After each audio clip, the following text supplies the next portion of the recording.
My name is Doug Lee, and I'm here on the 8th of November 2018 to interview Chaplain retired Tom Smith. And we are in the Sheraton Hilton Hotel near the Pentagon, Washington, D.C. And so delighted to be here, and we're going to be talking about some of Chaplain Smith's history in regards to his history and chaplain service. So we're going to begin, just dive in, Tom. And where and when were you born? I was born in Lineville, Alabama, in October the 31st, 1939. And what would you like to share about your parents' occupations or brief history? My parents were generally middle class, I guess. My dad was a manager of a business in the small rural town. He sold John Deere tractors, and the business also had a cotton gin and a grist mill for those who wanted to grind their corn in the meal. There was fertilizer and anything that farmers could use. So the business was all centered around farming until farming went away in Alabama as a major source of income. And then the business closed. And my dad was at that time ready to retire anyway, so that was it. Was this like middle of Alabama or near a large city? No, it's on the eastern side of the state, not too far from the Georgia line, one county over, a bit, we say south of Anniston and east of Talladega, if that means anything to you. It does, yeah, I know those places, Yeah, okay. It's still rural. Still rural. How about siblings? What can you share about any siblings? Well, I'm the youngest of five. All right. My oldest siblings were several years older than I. My oldest sister is 15 years older than I, and then there are three in a row there, and then there was a gap, and I have an older brother who's 4 years older than I, and he's a medical doctor located in Lineville. Oh, really? He's retired now. His son has taken over his practice, and his granddaughter is in practice there with his son. My goodness. So it sounds like none of them had an opportunity to serve in the service, to serve in the military. My brother was in the National Guard for 6 years or so. Was he? Okay. All right, great. Appreciate that. Never on active duty. Gotcha. Well, you had a little bit of a impetus maybe to join yourself, maybe, I don't know, later on. Okay. I was not interested in the military at all. When I was in high school, I was a musician. If my mother had had her choice, I would have been a concert pianist. And I knew that wasn't what I wanted to do. So I graduated from college with a major in biology, planning to teach biology in high school. My senior year in biology, I was called into the ministry. Uh-huh. And by the time I graduated from seminary, the Vietnam War was going on.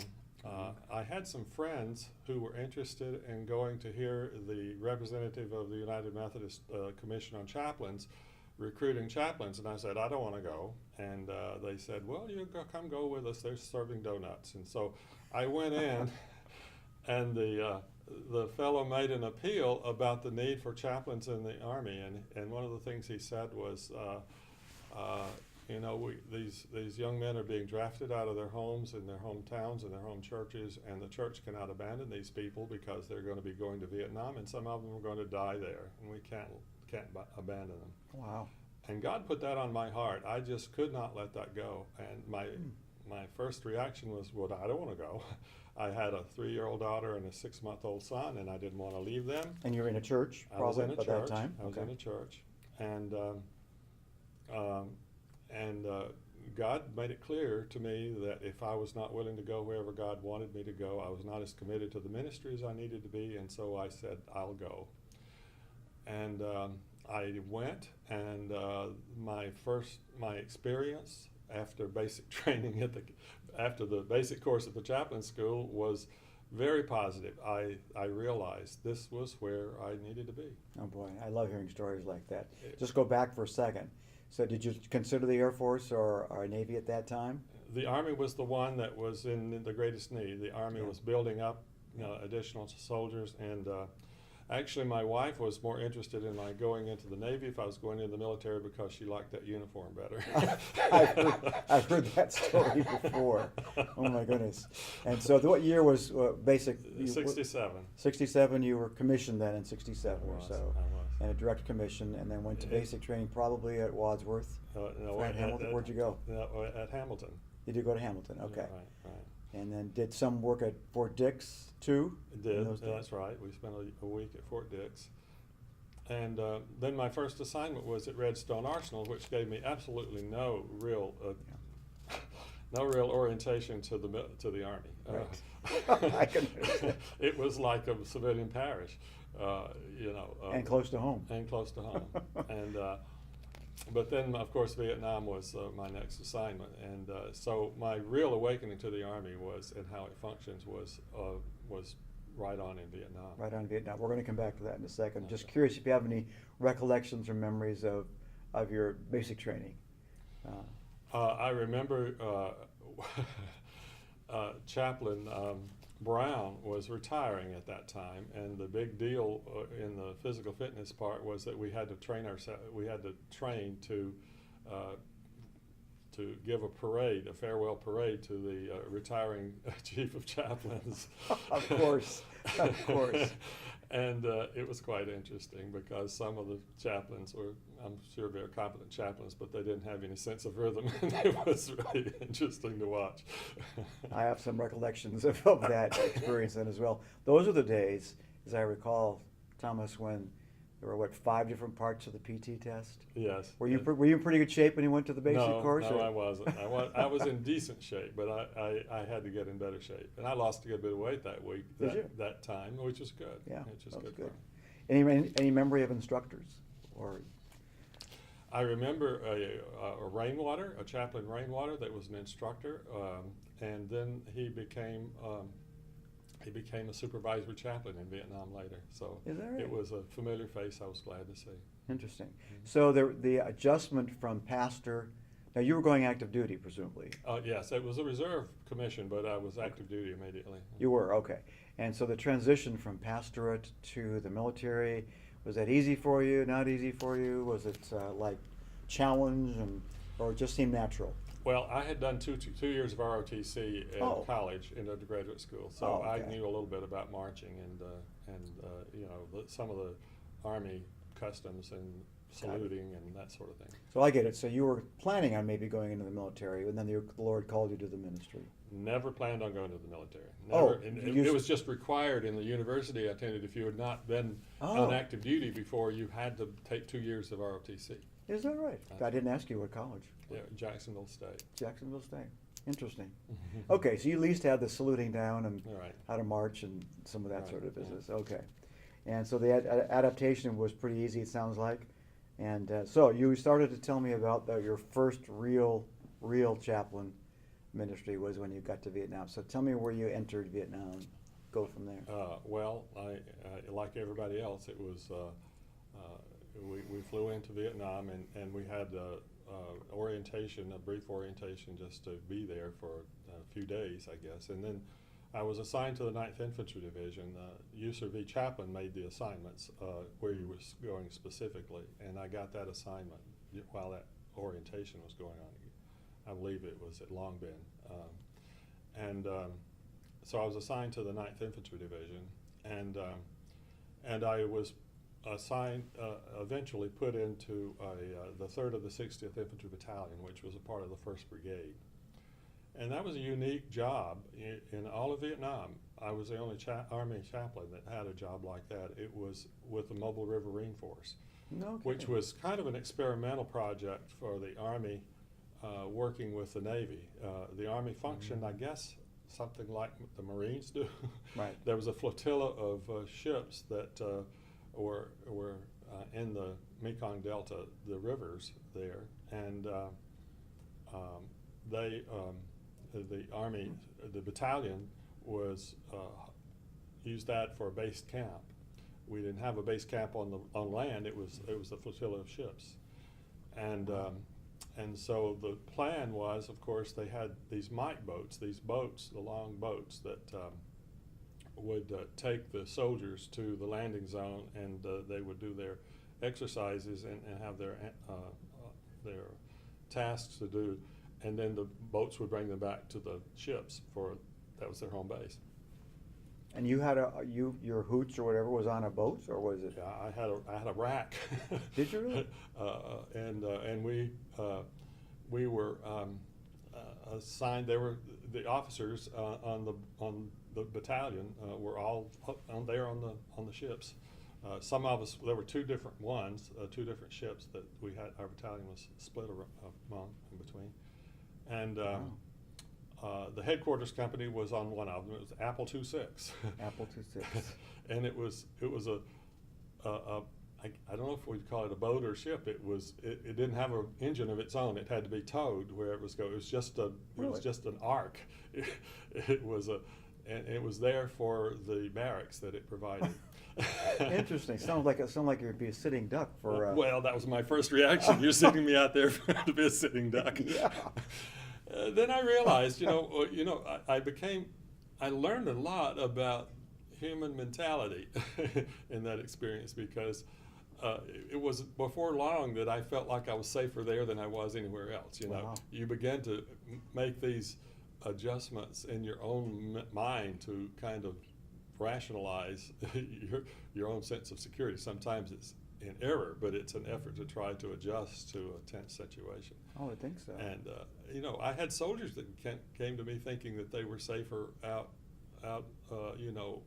in the midst of their mission, where the Mekong were all around, than to come back to the boat, which was not true. They had safety procedures. After dark every night, we always moved one place or another so it couldn't be seen. And they had these Navy experts that would swim underneath every night to make sure there were no bombs attached and that sort of thing. So there were safety features, and there were people always riding boats around them to make sure nobody was coming out there and that sort of thing. My goodness, So, that's the first I've ever heard of an Army chaplain being involved in something like that. Now, were you one of several chaplains assigned to that kind of a? I was the only one. The Navy only had one there for part of the time. The Navy had a priest, and we functioned as a team. Yeah. in that way, because in that facility, I had no way to get a priest on board the ships and all that. Very unique. And most of my ministry was not while the soldiers were doing their operations, but while they were back. In that environment, it was wet, rice paddies, and people would go out, and if they stayed longer than 48 hours, they would get foot disease. Yeah, jungle rot. Jungle rot. And so they would have to come back every 48 hours or so. Well, that day that they would come back to dry out would be my primary access to them. And so it was most of the time when I'd conduct services, it would be during that time for them. And it would be on the ships, and I would try to be there and be sure and be there before they would go out the next time. That is fascinating. I would go out with them on their operations when the morale got really low. We had a lot of casualties, and you Really? start to have some that would refuse to go, and in order to prevent them from getting court-martialed or something, I would sometimes go with them with the commander's permission. The company commanders really didn't want me to go too much because it was dangerous, and I was unarmed, and I was just another responsibility for them. Oh, wow. And once they got out there, they weren't doing company operations. They were really battalion operations, so I would only be with one battalion if I was out there. But I would go and to try to just encourage the guys not to refuse to go. And Let me get this picture. So these are basically infantry guys, but based on a boat on one of the branches of the Mekong River, and you'd sometimes go out with them into the field. occasionally I would. How was that for a young pastor from Alabama?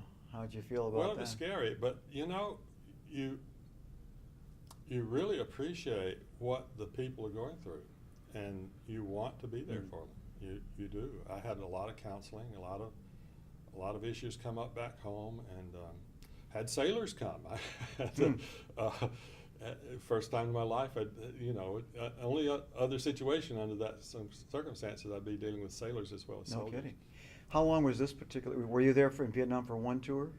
For one tour, my tour on that particular job was only 9 months because that was the first battalion withdrawn from Vietnam in July of 1969. Oh my! And I didn't come back with them, but what happened was that the people who were almost ready to leave anyway were moved into that battalion, and so most of the people were dispersed to other places if they still had a lot of time left on their one-year tour. And I was moved to eventually to the field artillery. So I did a month there, and the field artillery then moved to Hawaii, and then I was transferred to an aviation battalion in Canton. So I spent my 12 months in 3 different assignments. Yeah, you sure did. Now, in that Vietnam experience, did you have a chaplain assistant or two along the way? I had none that was assigned. I had, no chaplain assistant that had been trained as a chaplain assistant. Command would sometimes take somebody who had been in the field a long time and he needed to get a reward. They would bring him back to be my assistant. But there was no office for me. I had no way of using an assistant to, for example, to type the letters of sympathy. I had to do that myself because the Navy wouldn't allow an enlisted man in the officers' quarters, and I had no I had no way of. I didn't have a place, to do that. So you were running. The Navy ran the ship. That's right. You were tenants. The Army Exactly. was a tenant. Exactly. The And so first question they asked me when I got on board was what was my date of rank, because that determined where I sat at the table in the wardroom. Amazing. I had to learn a lot of Navy customs, and the creature comforts of it were enormous compared to my Army brothers and sisters, chaplains. We had hot meals as long as I was on the ship. I had hot meals. I had Filipino stewards that did my laundry, and that's interesting. Filipino stewards, not Vietnamese. No, they were Filipinos. They weren't. They didn't. Okay. They served our meals on silver trays at the table. Wow. The food was marvelous. What a contrast to what was going out with these guys for It was 48 hours. It was guilt-inducing, really. It really I was. bet it was. It really was. Did you have any, as you look back now, did you have any particular impact on your life related to PTSD or anything like that related to that Vietnamese experience, do you think? Temporarily, anyway. Okay. I spent a lot of time. They would let me know when there were a lot of casualties, and I would just go immediately to the hospital. We had a field hospital in Dongtown, which was the division headquarters, and I would go just stay up there a lot, and I would try to meet the soldiers when they came in from. They would bring them in when they were wounded, and I spent a lot of time in the emergency room with those, and I held the hand of one soldier while they finished taking his leg off. While he was,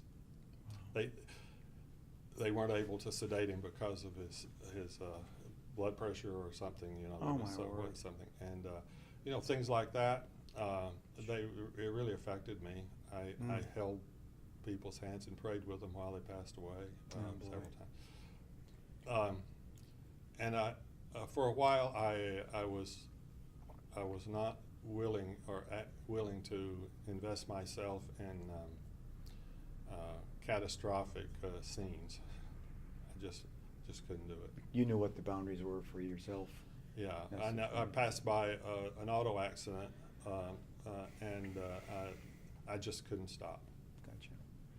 In those days, Tom, how did you communicate with your family? Obviously you must have written letters. There was no cell phones. No. So just you waited for, and then you sent letters out like everybody else had to do in those days. How did you get to the hospitals from the ship? Helicopter, driving, what? There would be a boat. A boat.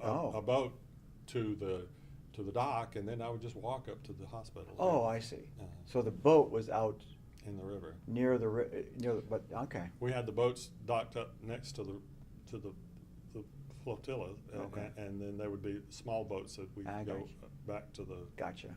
headquarters. I don't know my Vietnam geography. Was this near the infamous Cu Chi tunnels area of the Mekong? No. This no, is no. all different. This was Tan An was Yeah. our area. You know,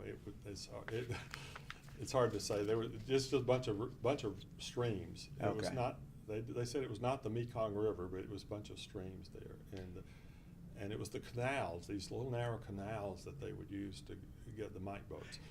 We had so many casualties from that, they abandoned that process. Oh. The ships also had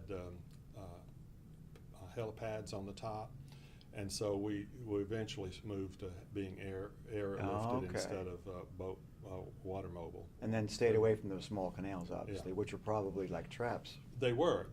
And you could hear the boats coming, and then when you would go down to perform the mission, they knew you were coming back, so they'd be waiting for you when you came back. So Wow. it was dangerous and had a lot of casualties. I'd love to have more time to explore that. This is all fresh information for me. Even though I'm a veteran myself, I did not go to Vietnam, but this is fascinating information. Is there any particular lessons learned as you look back on those years that you've taken with you the rest of your career? We're going to talk about the rest of your career in a minute here. But. Well, I would say that the one thing I learned was that a chaplain just entering the Army should not go to a depot or Redstone Right. Hours. I loved being at Redstone. I mean, it was a great experience, but it was not good training for me to preparation for Vietnam. Yeah, kind of a curious decision. But the Army is known for some curious decisions. Yeah, right. Okay. And I think the Army knows that by now. Gotcha. The obviously you spent a lot more years, so you decided eventually here after that experience though to stay in, evidently. So what happened Well, when you came home? By the way, when you came home, how was that coming home issue for you? Well, it was fine. My children were a little bit. They didn't really know what to make of it. It took a while for the children to really.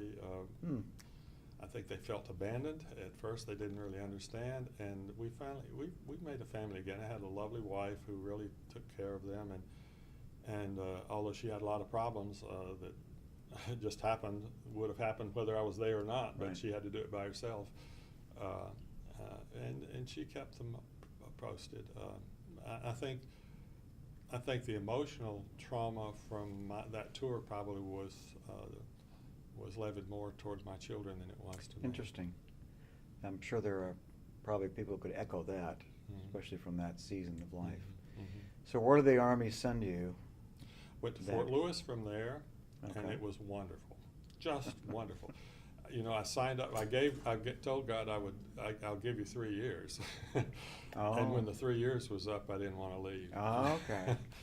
And I was initially signed at Fort Lewis to the 3rd CAV, and which is a proud unit, you know. But I only stayed there for 1 year, and they moved me to the main post chapel. Oh, okay. And so I became the director of counseling services because counseling was really what I enjoyed about the chaplaincy. That was okay. and that was why when I got there and at Redstone Arsenal I had counseling, and I thought, this is what God called me for. Ah. And so I was really interested in that. And while I was at Fort Lewis, we had a great team of chaplains.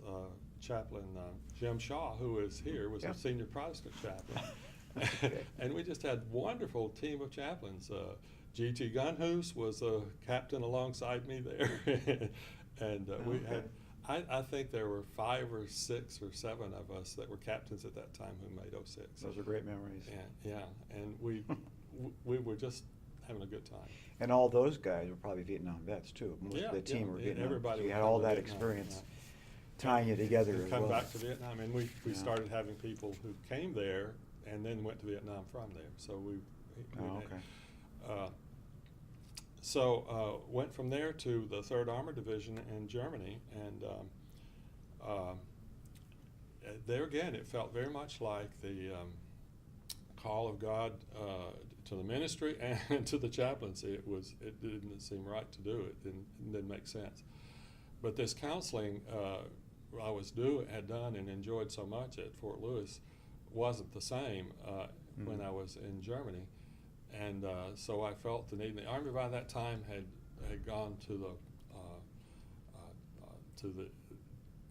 done away with the draft, and it became an all-volunteer Army, and the Army was bringing in families, and so we had a lot of families. Anyway, to make a long story short, I decided to revert back to the reserves, and so I left Germany after only a year and a half, I guess, of my tour there, and went to Florida State University to get a PhD in marriage and family therapy. Oh, you did? I Oh, did. my. Interesting. And stayed in the reserves I stayed in the reserves. in that time. And I did it. It was crazy. It was absolutely crazy. I just recounted this with some friends the other day. If my children were to do this, I would disown them. By this time, my daughter was I guess 7 or so, and my son was about 4 or 5. I left active duty, went to the reserves. I had no. I had not even passed the GRE at that time. The Florida State had an entrance exam that they required, and I thought, well, it was probably just a test to see what you needed to take, but it wasn't. It was actually an entrance test you had to pass to get in. I didn't have a source of income. I contacted the reserves and the National Guard, and they said, well, things are changing and we can't make any promises. I contacted the district superintendents in Florida and in South Georgia, and they all said, well, we can't make any promises, so see me when you get here. And so I got there in January, which was in the middle of the school year. The South Georgia Conference district superintendent at that time was in the Thomasville district, and I stopped by to see him on my way to Tallahassee. And it turned out that he and his wife had just lost a son, a 16-year-old son, just the year before. My goodness. And they invited me to spend the weekend with them, and I did, and just acted as the pastor to this district superintendent and his wife during that time. Wow. And so, of course, he made a space available for me the next June when appointments were made. I contacted the Army Reserves, the National Guard. There was no chaplain opening anywhere in the Southeast. And eventually, the Army Reserves settled on reorganization, as they always do. And there was one chaplain space in the southeastern United States, and it was in Tallahassee, Florida. This was like what year now are we talking about? We're talking about 74, 74? 74. Oh, okay. And then, okay. And so, I mean, I couldn't have planned it out so that it would work out. I passed the GRE and the entrance exam, Yes, by the way. you must have. And, so I completed a PhD in marriage and family therapy, and didn't know what I was going to do with that. Went back to Alabama, where we in the area where we now live, which was home, and Fort McClellan was there at the time. Yeah. Did some work with the chaplains at Fort McClellan, and they said, you've got to come back on active duty. Okay. And, I was waiting for that chapter to open Ben up. Smith was the senior chaplain there, and he had been in the chief's office and on the chaplain board now. And so I was encouraged to come back on active duty. And, With your PhD in hand. Yeah, with my PhD in hand. Yeah. And I didn't know it at the time, but they were making some plans. They had been sending people for family life training to California and to various I remember those, civilian agencies. And there had been some problems associated with that. Civilian agencies often don't have the same culture as the Army, and so it always didn't work out the best. Anyway, to make a long story short, I was assigned to Fort McClellan while I was already living. Oh, you were? I was Oh, really? already living there, stationed at Fort McClellan, and I was told, well, we'd like for you to do an experimental program and see if we can do this ourselves.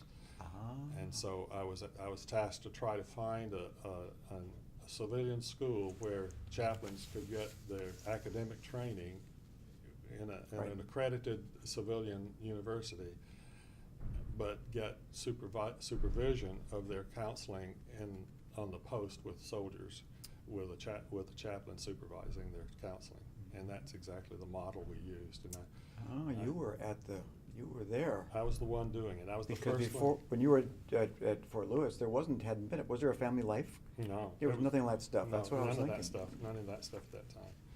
Ah. And this was in by 78. I went back on active duty, and it was in 80 that we were talking about doing this. And Interesting. actually, Dick Stenbakken was at the chaplain board at that time, and he was the one in family life, and he was the one that got a team of people together to try to figure out what to do, and I was invited to be a part of that team. How about and that? we developed that whole process from while I was at McClellan. And they tasked me to try to find a place to put it, and I went to Auburn. Auburn has a master's in marriage and family, but the contract they wanted was outrageous. It just simply was not feasible. And I found the University of Louisville at Louisville was maybe 20 minutes or so from Fort Knox, and they were very amenable to it, and because they were interested in getting more attention to doing that. And so they assumed that a contract with the Army would give them that status that they were looking for. So they really were open to it. How about that? And so that's where we did our first one. I was reassigned to Fort Knox, and we started the marriage and family therapy training program. I was a young chaplain when you were already doing this stuff, and I recall these memories. Of course, I had no contact. So you went to Knox then for. Just because University of Louisville, and it was there. Reasonably convenient Yeah. to travel back and forth from Fort Knox to the University of Louisville. And I've seen some of the guys who were in that training program here, and they were grateful. Talked about how the academics were tough, and they should have been tough. Interesting. So after Knox, then where did the Army decide how they decided to use you? From Knox, I went to Germany. I went Okay. to, I was by that time I was promoted to Lieutenant Colonel, and my first assignment after that was the 7th Training Command, 7th Army Training Command at Grafenwehr, Germany. Mm-hmm. Oh, yeah. Just wonderful experience out there. I was the command chaplain, the community chaplain, and the senior Protestant chaplain. Okay.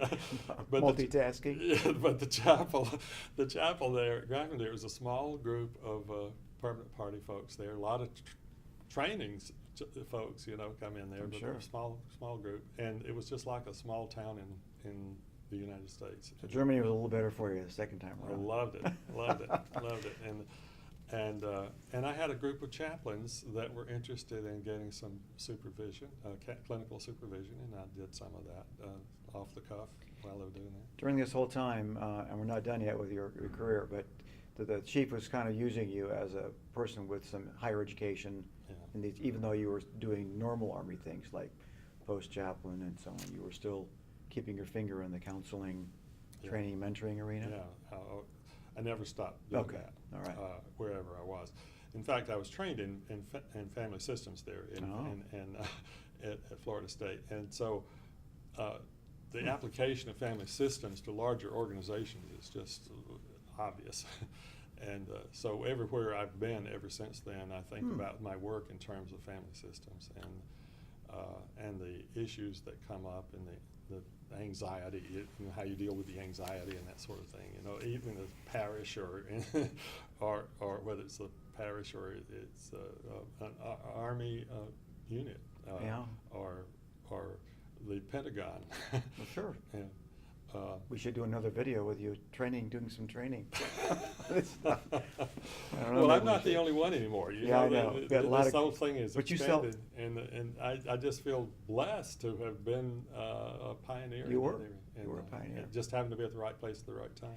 So because of time, after Grafenwehr, then you became a colonel almost soon after that. No, somewhere no, around there? not really. I've just been promoted to lieutenant colonel Okay. when I went to Grafenwehr. Okay. Don Shea was the use of your chaplain, and he was Mhm. he at that time was the 7th Corps chaplain, and I just said that I was a community chaplain, so my community was in the 7th Corps, and so when Don Shea became the USER chaplain, he asked me to come from Grafenwehr up to be on the staff at USER. Okay. And I was assigned with Bernie Leaving at the Religious Resource Center, and I had that awful task of being responsible for those training conferences at Berchtesgaden. I had to spend 3 months at least out of every year at Berchtesgaden. I love that place. I love that area. I don't know that I don't think I ever attended at one of the conferences because I was always a pastor in reserves in those days. But we had chaplains conferences, we had chaplain assistants conferences, we had DRE events, we had music conferences. Milked it. We had all kinds of things. Well, all of these things were legitimate. Yeah, they were. And somebody had to do it, and I just got to be the one to do it. And the staff with Bernie, working for Bernie, was really wonderful too. So after that, I Yeah. became the division chaplain for the 3rd Armored Division in Oh. Frankfurt. Oh, wow, you stayed in. Yeah, I stayed there for several years. Yeah. And that was a wonderful experience, a very learning experience. First time I had really been with a force com type, you know, a tactical unit from the battalion in Vietnam to becoming a division chaplain. I just skipped the brigade level altogether. And it was an eye-opening experience, but I was glad to have had the experience I had in this time. George Jalwan was the commanding general of the division at the time, a wonderful, devout Catholic man. Became the Supreme Allied Commander of Europe. Recall the name, yeah. NATO. And Sergeant Major Dahl was my NCOIC, an outstanding chaplain assistant. How about that? And we had a wonderful team, and we did a lot of experimental things with the UMT concept, and a lot of training with the chaplains and chaplain assistants working together. And I guess 6 months after I left that position, that division was at war in the desert. That's true. So then you left. That's right. So where were you then during Desert Storm? I was at the Pentagon. I became the Pentagon chaplain. Okay. From there, and stayed there for a year and a half. And when I pinned on the Eagles, I went to the chief's office at that time it was called the Chaplain Service Support Agency. Yes, I remember. And it was in transition. When I took it over, Herm Kaiser was my predecessor, and at that time it was a think tank. When it was at the end of Herm's time there, the decision was made to change its mission to become a support system for the chief's office, and that spelled the end of that agency. And that was the worst assignment I'd ever had. Was it your last assignment then, or not?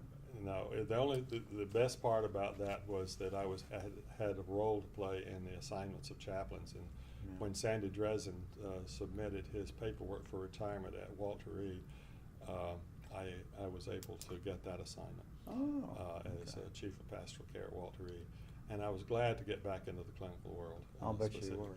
And so that was a wonderful experience too.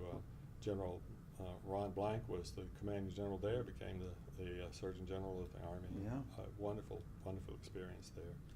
and it opened the doors for me to have the job that I had after the Army, which was working in a nonprofit in Rockville, Maryland, that was focused on promoting the scientific research between faith and health. Is that right? Yes. That'd be another CD to record here as well.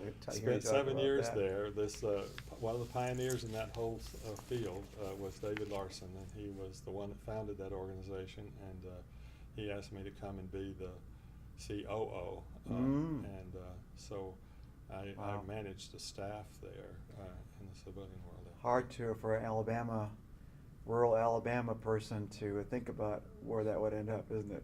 I mean, just God's hand. Can you understand? No, you can't. But obviously, you couldn't have created a life like this. No, you're right. God just did it for me. I say that about a gift. You're right. As far as the Army, part of this whole career and your war experience and so on, do you have? I know you have contact with some of these chaplains that you were training with. Do you have any contact with veterans with whom you served back in Vietnam, for example? No, I don't. Okay. No, I don't. I did for a few years afterwards, but after a while, your paths just go in different directions. They do. Yeah, life happens. Well, just a quick reflection. Is there any kind of a message you want to leave for a future generation that might listen to this, look at this video today, and say, son, daughter, think about this? Well, I would say, looking my life over and just explaining it, I think when God speaks, pay attention, even if it doesn't make sense. That's good. 3 different events in my life have been changed drastically by nothing but the call of God. Wow. And I'm grateful that I've received it, and I feel humbled that I would. But you do well not to ignore it. And obviously that means to be sensitive to that kind of thing. You also have to have a heart that wants to know something about God. Exactly. Right? And you have to want to have a relationship with Him. You have to have that assumption to start with. Yeah, exactly. And to learn how to listen for it. I think you have to have a sensitive enough antenna to learn that it may not be in a burst of thunderstorm, or That's right. It may be very quiet. That's right. But my experience with it was that it was tenacious. It wouldn't give up. Interesting. When I tried to avoid the ministry, yeah, that's right. He wouldn't give up on me, and when I tried to avoid the Army, he wouldn't give up, and the same was true on the. I don't know whether he would have given up on me about leaving the Army to go to graduate school or not, but since I did it, it turned out okay. So It sure did. It sure did. Well, because of time, unfortunately, we need to end this. But is there anything that, as you've been thinking and reflecting, that anything else you'd like to add to this, for posterity's sake? No, I can't think of anything Okay. else. It's just a story. Gotcha. Well, it's a great story, and I thank you for sharing that. I learned a lot. Thank you. And Doug. thank you for your service. Well, thank and you. thank you for your continued ministry to people, and for those who are suffering, those who are enjoying life, as well as those who are challenged by life. And I know that's been a part of your life this whole time. Yeah. So thank you. You can't outgive God. There you go. We'll leave it at that. Thank you.